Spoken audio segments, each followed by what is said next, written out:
ನಮಸ್ಕಾರ. ಚುನಾವಣೆ ಗೆಲ್ಲೋದು ಅಂದ್ರೆ ಅದೊಂದು ಕಲೆ, ನಿಜ. ಆದರೆ ಕಲೆಗಿಂತ ಹೆಚ್ಚಾಗಿ ಅದೊಂದು ವಿಜ್ಞಾನ. ಈ ವಿಜ್ಞಾನವನ್ನ ಅರ್ಥ ಮಾಡಿಕೊಳ್ಳೋಕೆ ಬನ್ನಿ ದೇವನಹಳ್ಳಿ ಕ್ಷೇತ್ರದ ಒಂದು ಆಳವಾದ ವಿಶ್ಲೇಷಣೆ ಮಾಡೋಣ.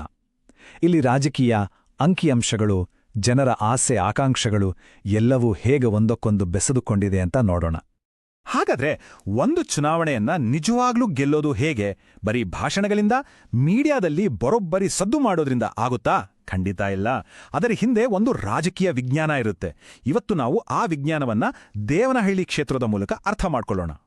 ದೇವನಹಳ್ಳಿ ಇದು ಬರೀ ಒಂದು ಜಾಗ ಅಲ್ಲ. ಇದು ಪರಂಪರೆ ಮತ್ತು ಪ್ರಗತಿ ಎರಡರ ನಡುವಿನ ಒಂದು ಸಂಘರ್ಷದ ಭೂಮಿ. ಒಂದು ಕಡೆ ಸಮೃದ್ಧವಾದ ಕೃಷಿ ಭೂಮಿ ಇದೆ, ಇನ್ನೊಂದು ಕಡೆ ಇಡೀ ಜಗತ್ತನ್ನೇ ಸಂಪರ್ಕಿಸುವ ಕೆಂಪೇಗೌಡ ಅಂತಾರಾಷ್ಟ್ರೀಯ ವಿಮಾನ ನಿಲ್ದಾಣ ಇದೆ.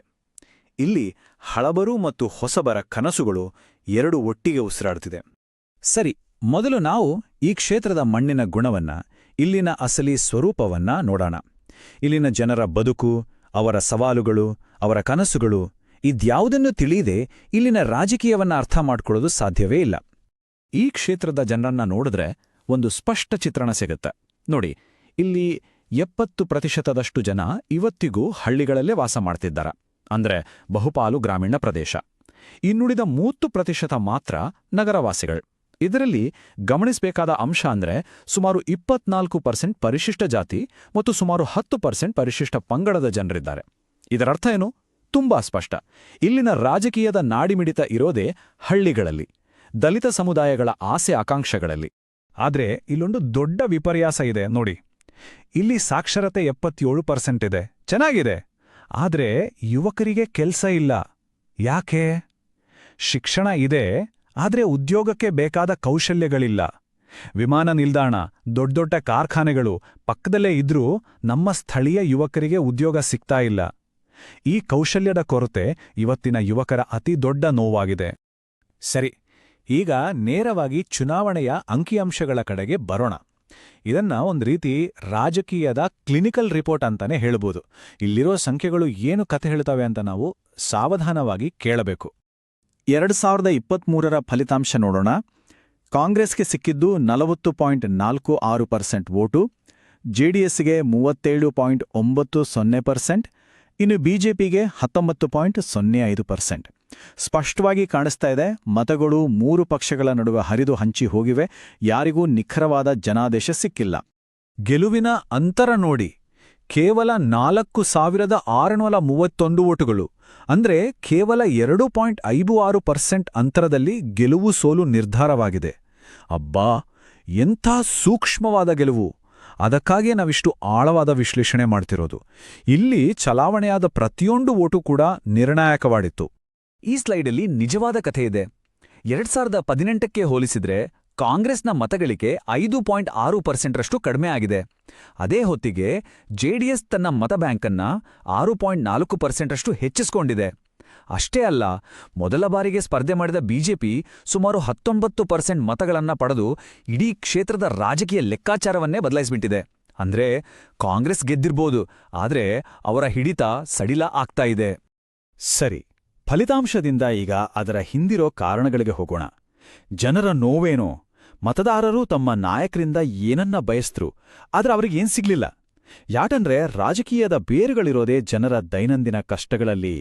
ಜನರ ಅಸಮಾಧಾನಕ್ಕೆ ಮುಖ್ಯವಾಗಿ 3 ಮೂಲ ಕಾರಣಗಳಿವೆ. ಮೊದಲನೆಯದು ಕಲ್ಯಾಣ ಯೋಜನೆಗಳಿಂದಾದ ಆಯಾಸ. ಜನ ಹೇಳ್ತಾರೆ, ಕೈಗೆ ಸ್ವಲ್ಪ ಹಣ ಕೊಟ್ರೆ ಜೀವನ ನಡೆಯಲ್ಲ, ನಮಗೆ ಒಂದು ಶಾಶ್ವತ ಆದಾಯ ಬೇಕು. ಎರಡನೆಯದು ಅಭಿವೃದ್ಧಿಯ ಅಂತರ. ಎಲೆಕ್ಷನ್ ಬಂದಾಗ ಮಾತ್ಕೊಡ್ತಾರೆ, ಆದ್ರೆ ರಸ್ತೆಯಲ್ಲಿದೆ, ನೀರಲ್ಲಿದೆ ಅಂತ ಕೇಳ್ತಾರೆ. ಇನ್ನು ಮೂರನೆಯದು ಉದ್ಯೋಗದ ಬಿಕ್ಕಟ್ಟು. ವಿಮಾನ ನಿಲ್ದಾಣ ನಮ್ಮ ಜಮೀನಲ್ಲೇ ಕಟ್ಟಿದ್ದಾರೆ, ಆದ್ರೆ ಕೆಲ್ಸ ಮಾತ್ರ ನಮ್ಗಲ್ಲ ಅನ್ನೋದು ಅವರ ನೋವು. ಈ ಸಮಸ್ಯೆಗಳು ಬರೀ ಕಾಗದದ ಮೇಲಿಲ್ಲ. ದೇವನಹಳ್ಳಿ ಟೌನಲ್ಲಿ ದಿನಾ ಬೆಳಗಾದ್ರೆ ನೀರಿನ ಸಮಸ್ಯೆ, ಟ್ರಾಫಿಕ್ ಕಿರಿಕಿರಿ. ಹಳ್ಳಿಗಳಿಗೆ ಹೋದರೆ ಹಾಳಾದ ರಸ್ತೆಗಳು, ಅರ್ಧಕ್ಕೆ ನಿಂತ ನೀರಾವರಿ ಯೋಜನೆಗಳು. ಉತ್ತರ ತಾಲೂಕಲ್ಲಿ ನರೇಗಾ ಕೂಲಿ ನಿಲ್ಲಿಸಿರೋದು. ಇನ್ನು ಹೊಸ ಬಡಾವಣೆಗಳಲ್ಲಿ ಮಾಲಿನ್ಯ ಮತ್ತು ಸರ್ಕಾರದ ನಿರ್ಲಕ್ಷ್ಯ. ಇವೆಲ್ಲ ಜನರ ಬದುಕಿನ ನೇರ ಅನುಭವಗಳು. ಇಲ್ಲಿ ನಾವು ಒಂದು ಕ್ಷಣ ನಿಂತು ಯೋಚನೆ ಮಾಡಬೇಕು. ಉತ್ತಮ ಆಡಳಿತ ಅಂದ್ರೆ ಬರೀ ಯೋಜನೆಗಳನ್ನ ಕೊಡೋದಷ್ಟೇ ಅಲ್ಲ, ಅದಕ್ಕೂ ಮಿಗಿಲಾಗಿ ಪ್ರತಿಯೊಬ್ಬ ಪ್ರಜೆಗಣತೆಯನ್ನ ಗೌರವಿಸೋದು. ಅವರ ಮಾತನ್ನ ಬರೀ ಎಲೆಕ್ಷನ್ ಟೈಮಲ್ಲೇ ಕೇಳೋದಲ್ಲ, ಪ್ರತಿದಿನ ಕೇಳಬೇಕು, ಅವರ ದನಿಗೆ ಬೆಲೆ ಕೊಡಬೇಕು. ನಿಜವಾದ ಜವಾಬ್ದಾರಿಯುತ ಆಡಳಿತ ಅಂದ್ರೆ ಇದೇ ಅಲ್ವಾ? ಓಕೆ, ಈಗ ನಾವು ರಾಜಕೀಯದ ಒಂದು ಶಸ್ತ್ರಚಿಕಿತ್ಸೆ ಮಾಡೋಣ. ಅಂದ್ರೆ ಹಾಲಿ ನಾಯಕ ಮತ್ತು ಒಬ್ಬ ಸ್ಪರ್ಧಿಯ ನಡುವೆ ಇರೋ ವ್ಯತ್ಯಾಸಗಳೇನು, ಅವರ ಬಲ ಯಾವುದು, ದೌರ್ಬಲ್ಯ ಯಾವುದು, ಇದನ್ನ ನಿಖರವಾಗಿ ವಿಶ್ಲೇಷಿಸೋಣ. ಸ್ಥಳೀಯವಾಗಿ ಯಾರು ಹೆಚ್ಚು ಪ್ರಭಾವಿ ಅಂತ ನೋಡಿದ್ರೆ ಹಾಲಿ ಶಾಸಕ KH ಮುನಿಯಪ್ಪ ಅವರಿಗೆ 100ಕ್ಕೆ 85 ಅಂಕ ಸಿಗುತ್ತೆ. ಯಾಕಂದ್ರ ದೀರ್ಘಕಾಲದ ಅನುಭವ, ಆಳವಾದ ಸಂಪರ್ಕಜಾಲ, ಮಂತ್ರಿಯಾಗಿದ್ದ ವರ್ಚಸ್ಸು ಇದೆಲ್ಲವೂ ಇದೆ. ಆದರೆ ಅವರ ಎದುರಾಳಿ ಪಿಳ್ಳ ಮುನಿಶಾಮಪ್ಪ ಅವರಿಗೆ ಕೇವಲ 50 ಅಂಕ. ಯಾಕಂದ್ರೆ ಅವರು ಇತ್ತೀಚೆಗೆ ಪಕ್ಷಕ್ಕೆ ಬಂದವರು, ಅವರನ್ನ ಹೊರಗಿನವರು ಅನ್ನುವೊಂದು ಭಾವನೆ ಜನರಲ್ಲಿದೆ. ಹಾಗಾದ್ರೆ ಈ ವಿಶ್ಲೇಷಣೆಯಿಂದ ಬರುವ ಕಾರ್ಯತಾಂತ್ರಿಕ ತೀರ್ಮಾನ ಏನು? ತುಂಬ ಸ್ಪಷ್ಟವಾಗಿದೆ. ಬದಲಾಯಿಸಿ. ಗೆಲ್ಲುವ ಸಾಮರ್ಥ್ಯಕ್ಕೆ ಹೊಸ ನಾಯಕತ್ವ ಬೇಕು. ಹೌದು, ಎಲೆಕ್ಷನ್ ಸ್ಟ್ರಾಟಜಿಯ ತರ್ಕ ಕೆಲವು ಸಲ ಇಷ್ಟು ನೇರವಾಗಿ, ಇಷ್ಟು ಕಠೋರವಾಗಿ ಇರುತ್ತೆ. ಸ್ಪರ್ಧಿಯ ಬಲಾಬಲಗಳನ್ನ ಒಂದು ಕ್ಷಣ ನೋಡೋಣ. ಅವರ ಬಲ ಏನು? ಡಬಲ್ ಎಂಜಿನ್ ಸರ್ಕಾರದ ಕತೆ ಹೇಳ್ಬೋದು, ಯುವ ನಾಯಕ ಮತ್ತು ಪರಿಶಿಷ್ಟ ಜಾತಿಯ ಅಭ್ಯರ್ಥಿ. ದೌರ್ಬಲ್ಯಗಳು 2023ರಲ್ಲಿ ಕೇವಲ 19% ಮತ ಸಿಕ್ಕಿದ್ದು, ಸ್ಥಳೀಯವಾಗಿ ಬೇರುಗಳಿಲ್ಲ, ಹಳ್ಳಿಗಳಲ್ಲಿ ಜನರ ಅಪನಂಬಿಕೆ. ಅವಕಾಶಗಳು: ಮುಂದೆ ಬರಲಿರುವ ಟೆಕ್ ಪಾರ್ಕ್, ಏರ್ಪೋರ್ಟ್ ಹತ್ತಿರ ಉದ್ಯೋಗ ಸೃಷ್ಟಿಯ ಭರವಸೆ.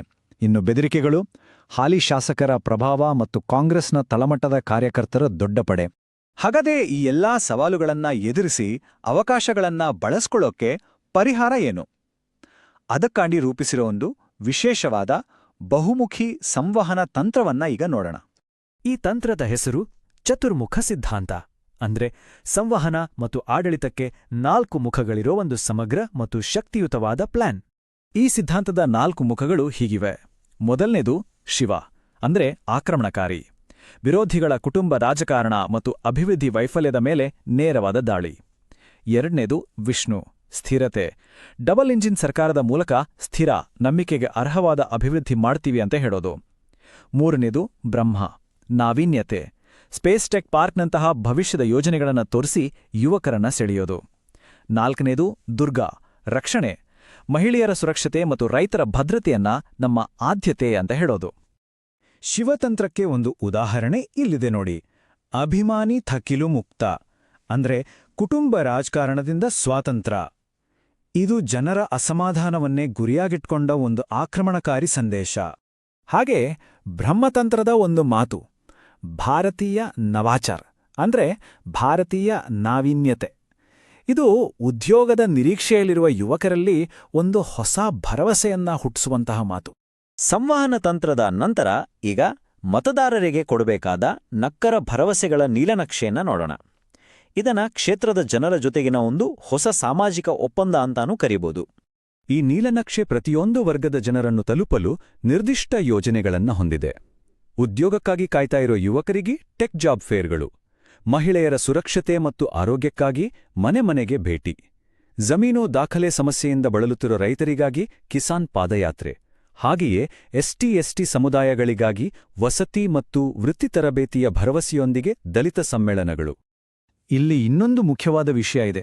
ಇವತ್ತಿನ ದಿನಗಳಲ್ಲಿ ಮಾಹಿತಿ ಅಂದ್ರೆ ಡೇಟಾ, ಅದೇ ಒಂದು ದೊಡ್ಡ ಶಕ್ತಿ. ಆದರೆ ಆ ಶಕ್ತಿನ ಬಹಳ ಜವಾಬ್ದಾರಿಯಿಂದ ಬಳಸಬೇಕು. ಜನರ ವೈಯಕ್ತಿಕ ಮಾಹಿತಿಯನ್ನು ಬಳಸೋದಾದ್ರೆ ಅದಕ್ಕೂ ಮುಂಚೆ ಅವರ ಅನುಮತಿ ಕೇಳಬೇಕು. ಯಾಕೆ ಬಳಸ್ತಿದೀವಿ ಅನ್ನೋ ಉದ್ದೇಶ ಸ್ಪಷ್ಟವಾಗಿರಬೇಕು. ಇದು ಕೇವಲ ನೈತಿಕತೆ ಅಲ್ಲ, ಈಗ ಕಾನೂನು ಕೂಡ ಹೌದು.